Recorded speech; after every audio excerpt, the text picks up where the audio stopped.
Thank you for joining us today for another Lions Falls Library interview. Today we are chatting with Glenn Erick Miller, regional author of Camper Girl and Red's First Snow. Both books are available here at the Lions Falls Library, plus some other libraries in the system. Glenn, how are you today? I'm doing great, thank you, and thanks for having me. Absolutely. Tell us a little bit about yourself. I grew up in Clinton, just a little ways south of here, and I've always loved reading and writing. One of my favorite spots in the school was the school library. I would always find a quiet corner and just pull random books off the shelves and read about all sorts of things. So I was a big reader when I was younger. And then I went to college locally. I went to Oswego, SUNY Oswego. Lived in Syracuse, lived in Utica, and I was working in social work and human services right out of college. And then I went back to school to get my master's at Binghamton, and ever since then I've been teaching college English. I've taught here in New York and now down in Florida as well. So. Great. So in your opinion, what makes for a good storyteller? I think a good storyteller, first and foremost, has to be kind of take themselves out of the story and let the story tell itself. And it's about kind of putting the writer's ego to the side and letting the story unfold and being respectful of where the story wants to go. A lot of times, you read a story and you can hear the author's voice. It's coming through too much, and my favorite authors are the ones that just kind of sit back and let the story tell itself and respect that. And I think it comes down to a little dash of humility, just letting the story speak for itself, and of course a journey of some sort. There has to be a good story. Has to have a desire and challenges that need to be overcome, and growth from the beginning to the end of the character. And if a storyteller is kind of heavy-handed with that, then it can ruin the story. So yeah, I think it comes down to good storytellers have to put their ego aside and let the story tell itself. It's a good perspective. So where do you draw inspiration for your writing? Mostly just from everyday occurrences, things that I see, conversations that I overhear or have, sometimes some news reports here and there. I'm really drawn to everyday experiences, I guess common experiences you might call them. I'm not drawn to the over-the-top kind of, how do I say it, sensationalist kind of stories.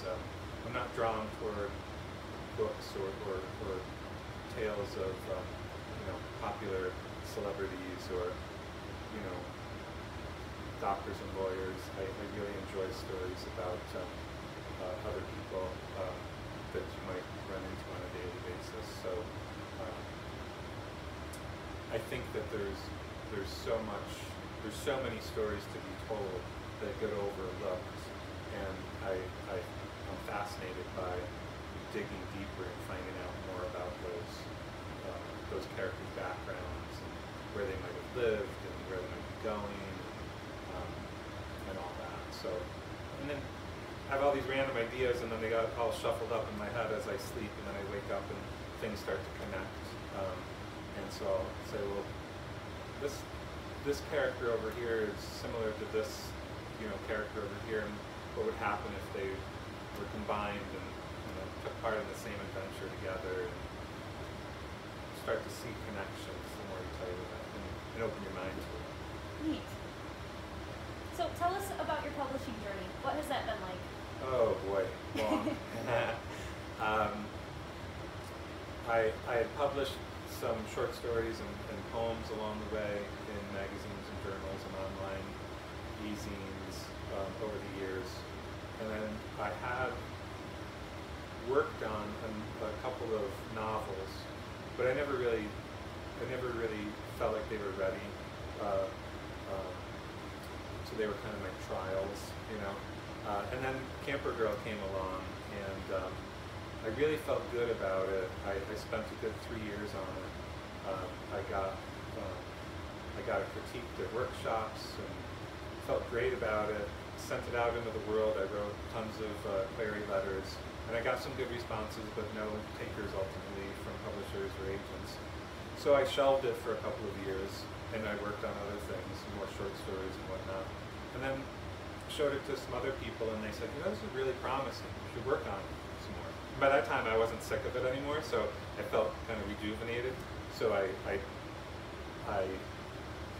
liken it to remodeling a house. I just tore it down to the studs, and I kept the basic framework that was there, but I revised an enormous amount of it for another 3 years, to the point where I felt confident again to put it out there. I put it out there, and I found a home with a great mid-sized publisher in North Carolina, and they've been amazing to work with. At this point, I've gotten so many rejections that I thought, oh, okay, this email can't be real, you know. So I had to like reread it a couple times, and I'm like, oh my gosh, they really do, you know, like this book. And then it was another 1.5 years or so of more revisions and editing before it actually hit the shelf. So it's a very long process, and it's an exercise in patience and persistence, definitely. So, and now they're happy to work with me on another book. So I have a couple projects in the works. Great. So can you walk us through your writing process? How does an idea turn into a fully fleshed out story? I know you talked about the connections a little bit and shuffling ideas around, but yeah, really, it's that plus a lot of exploratory writing. I do a lot of before I actually write the story, I'll write kind of a written conversation with myself. What about this, and what about that? And what if I connect this to that, and you know, try to look for connections that, and the more I write, the more I come up with other ideas. And then I'll look at it the next day and I'll say, oh, those are terrible ideas, and then I'll write more ideas. And so it's just this ongoing, you know, regular exploration. And then I'll start to write some dialogue from the main character's point of view and try to find a voice. I'll write some descriptions of interesting places that I might want to set a story in, or a character, and then kind of pulling it all together over time. And it's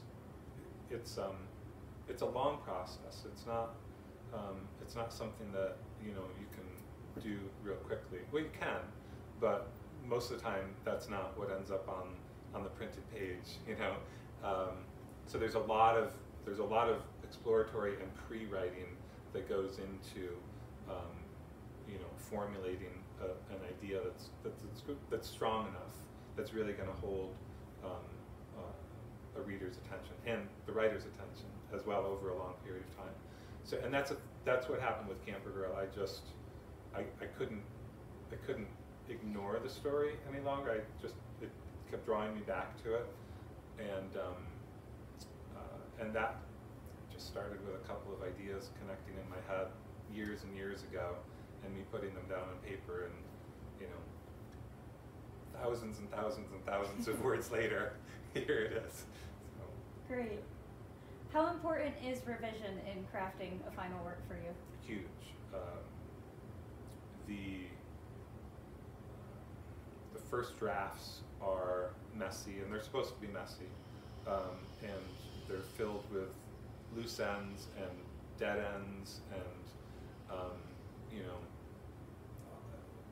plot that doesn't go anywhere, characters that show up and then disappear, and all of those wrinkles are taken care of in the revision process.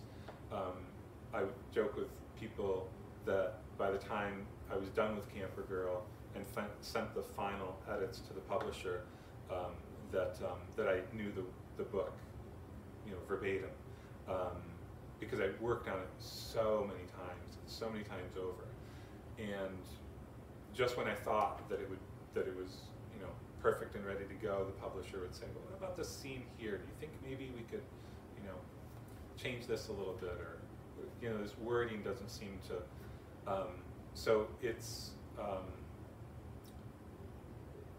probably 95% of writing is revision.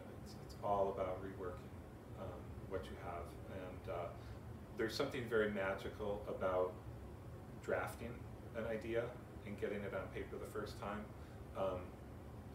and that's kind of the the creative side of your brain at work, and then the other side of your brain kicks in where you start to revise and edit with an eye toward perfecting what's there.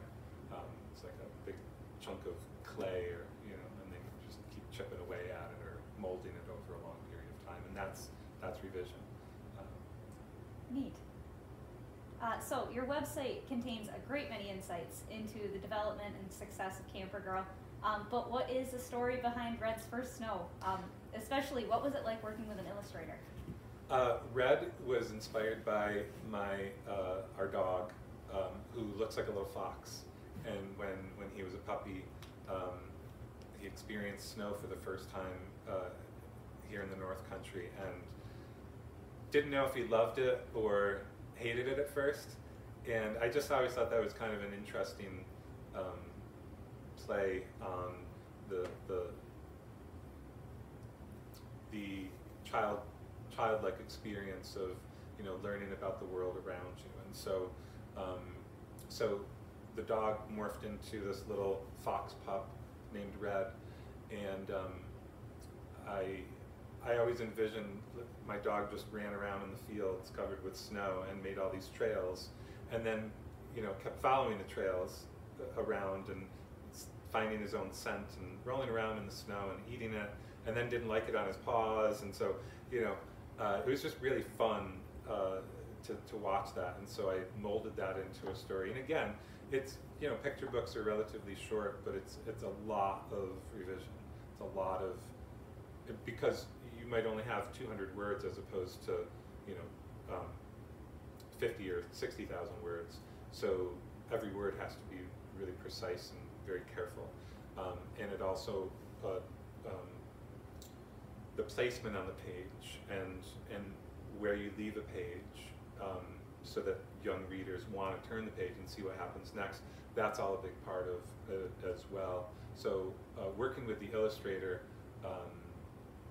was really a great learning experience, learning about how to craft and lay out a picture book in a way that tells a story and has a character arc, but 6, 7-year-olds aren't going to pay attention to that. They just want a funny story with this cute little fox. So, but it's important to still have that arc, to have the young children want to turn the page, and then when they're done with it, to go back to the beginning and want to read it over and over and over again. So it's about bringing the character to life on the page, and honestly, my experience with the illustrator was wonderful. Everything that she showed me just blew me away.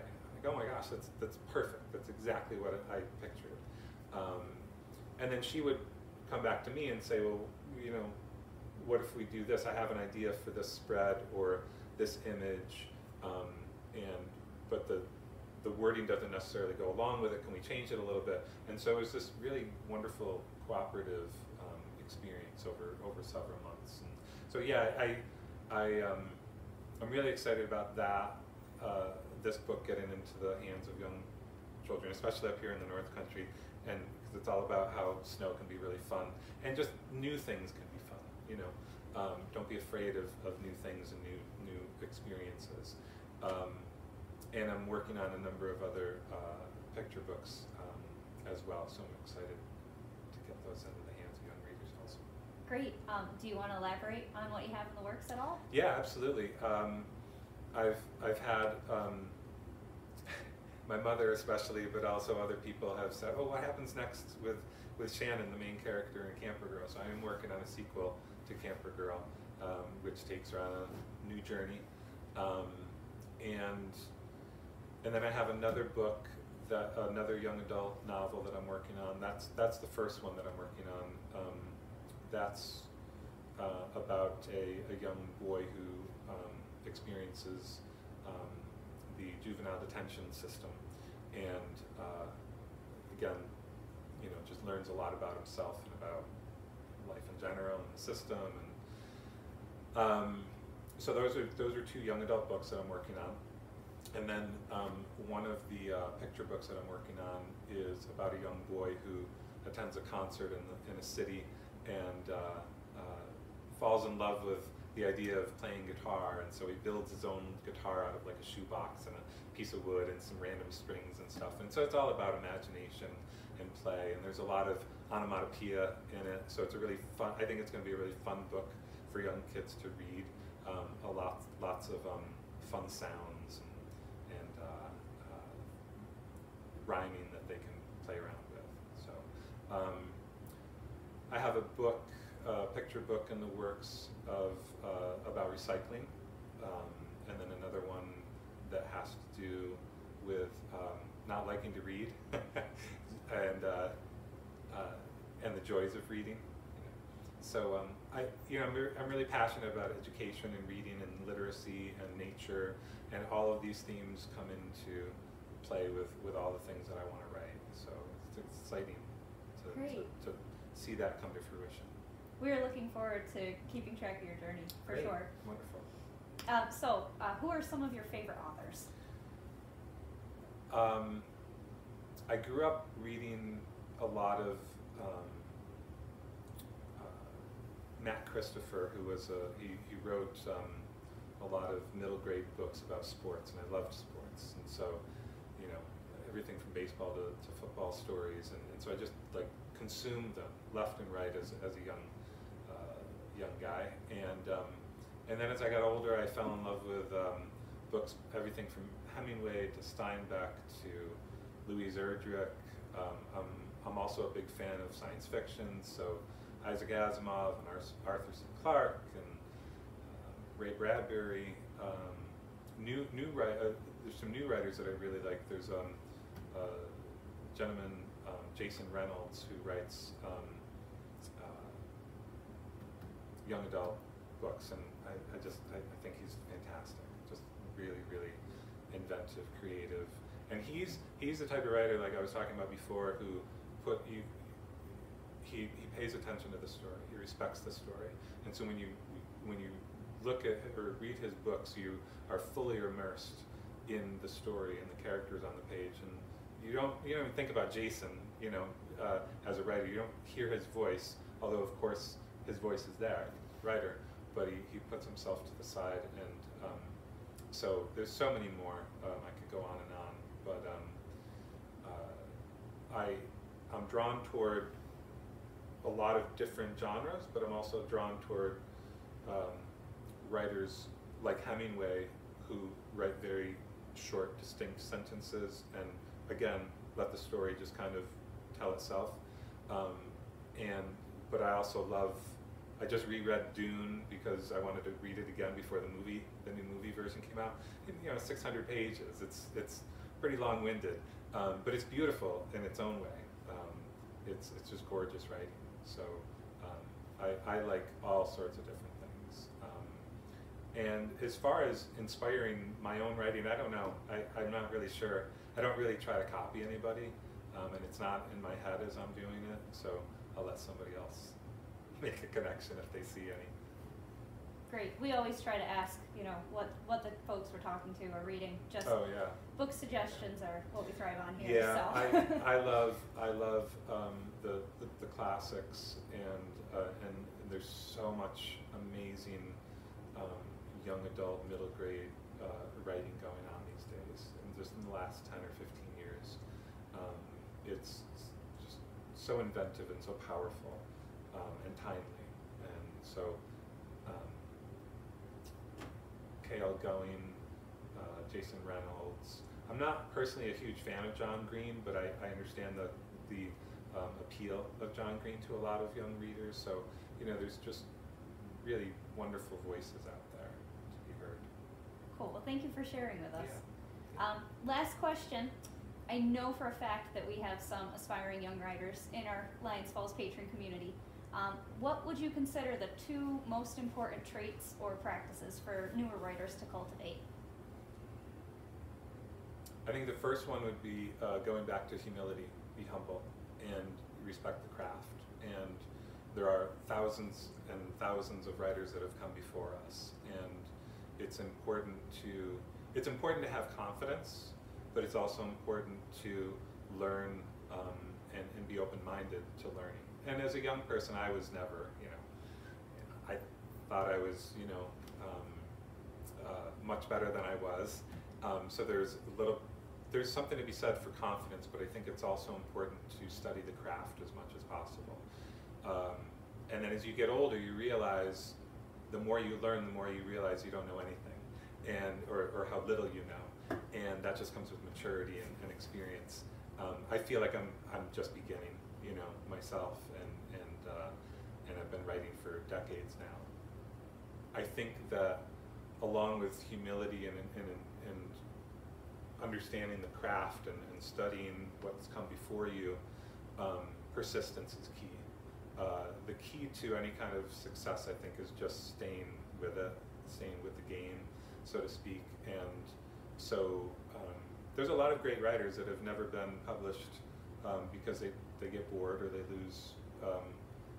lose interest. And then there's a lot of stuff out there that maybe shouldn't have gotten published, but the writers are very persistent and they work it to their advantage. So like I said about revisions, there's so much writing to be done before anything is publishable or worthy of an audience, and you just have to work through that.